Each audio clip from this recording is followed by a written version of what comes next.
Art is to look at, not to criticize. Words have no power to impress the mind without the exquisite horror of their reality. All religion, my friend, is simply evolved out of fraud, fear, greed, imagination, and poetry.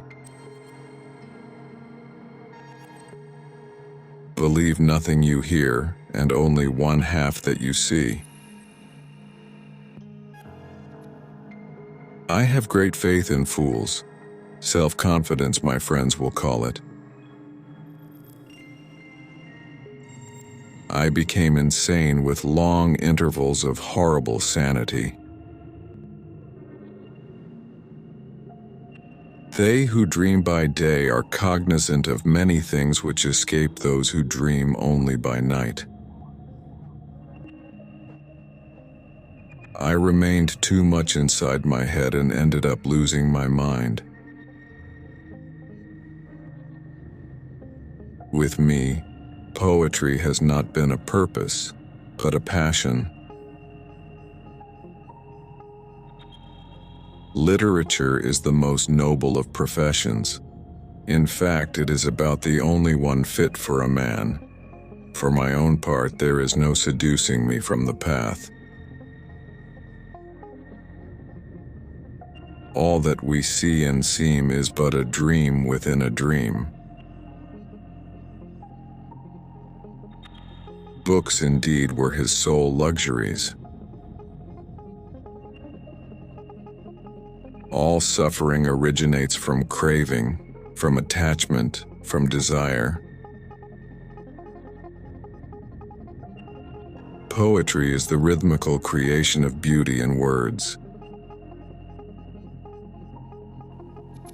To die laughing must be the most glorious of all glorious deaths. I am a writer, therefore I am not sane. When a madman appears thoroughly sane, indeed it is high time to put him in a straitjacket. The scariest monsters are the ones that lurk within our souls. The eye, like a shattered mirror, multiplies the images of sorrow. Actually, I do have doubts all the time. Any thinking person does. There are so many sides to every question. Where the good and the bad and the worst and the best have gone to their eternal rest. I hold that a long poem does not exist.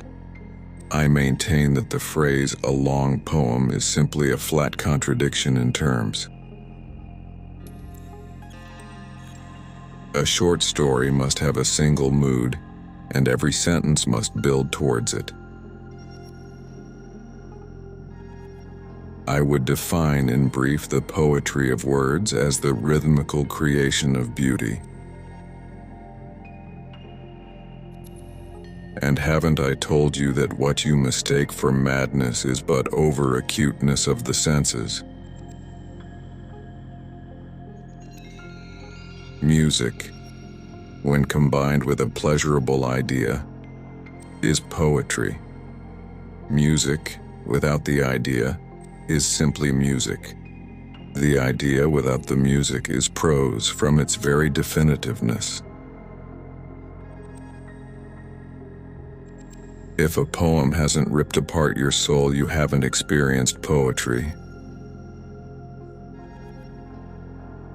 A man's grammar, like Caesar's wife, should not only be pure, but above suspicion of impurity.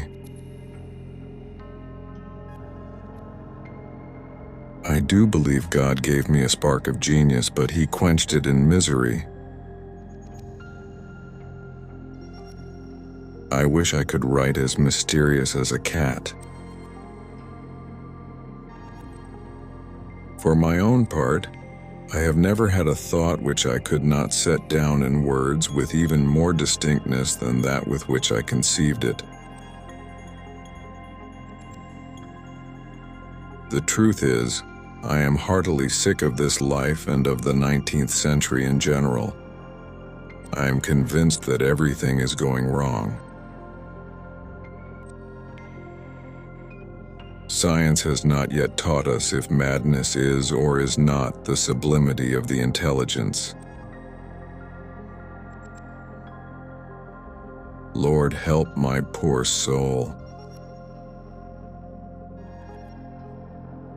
It is impossible to say how first the idea entered my brain, but once conceived, it haunted me day and night. To observe attentively is to remember distinctly. Man's real life is happy, chiefly because he is ever expecting that it soon will be so. I intend to put up with nothing that I can put down. The secret of a poem, no less than a jest's prosperity, lies in the ear of him that hears it. Happiness is not to be found in knowledge, but in the acquisition of knowledge. I do not suffer from insanity. I enjoy every minute of it. The past is a pebble in my shoe. But as in ethics, evil is a consequence of good, so in fact, out of joy is sorrow born. Either the memory of past bliss is the anguish of today, or the agonies which have their origin in the ecstasies which might have been. I was never kinder to the old man than during the whole week before I killed him. If you wish to forget anything on the spot, make a note that this thing is to be remembered. Distinctly I remember it was in the bleak December, and each separate dying ember wrought its ghost upon the floor.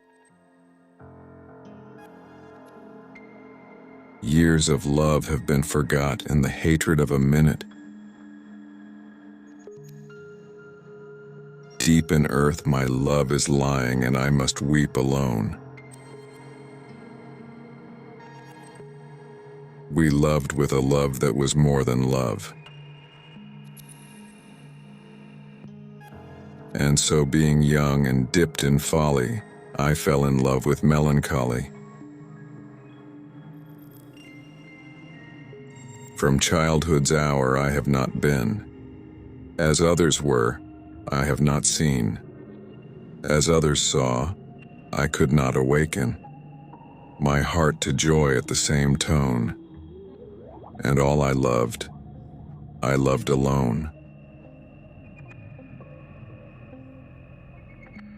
I was never really insane except upon occasions when my heart was touched. Leave my loneliness unbroken. Tell me every terrible thing you ever did and let me love you anyway. Yet we met, and fate bound us together at the altar, and I never spoke of passion nor thought of love. She, however, shunned society, and attaching herself to me alone, rendered me happy. It is a happiness to wonder. It is a happiness to dream. Let me glimpse inside your velvet bones. His heart is a suspended lute.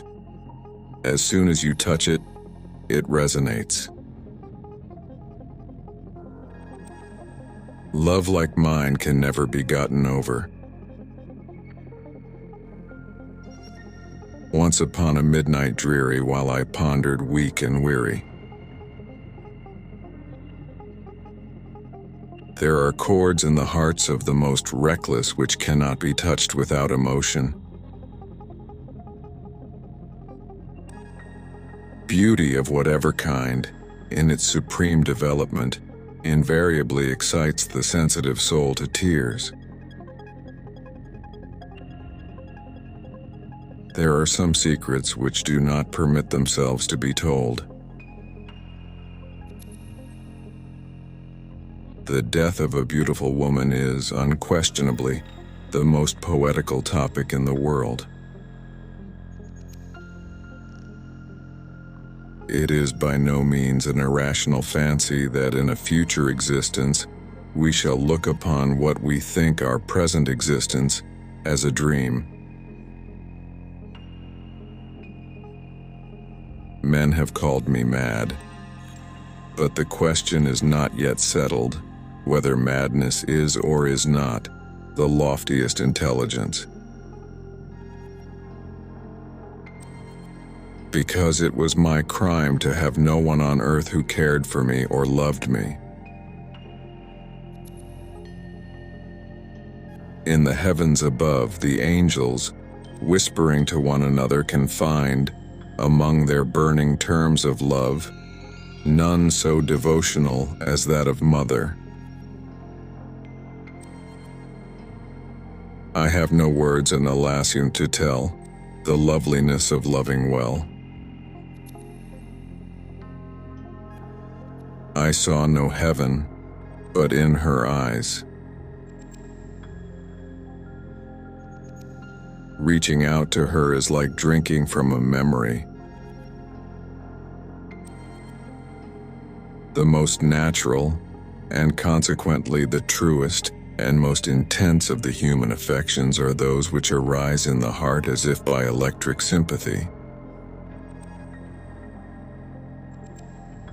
These were the days when my heart was volcanic. That she loved me I should not have doubted, and I might have been easily aware that in a bosom such as hers, love would have regained no ordinary passion.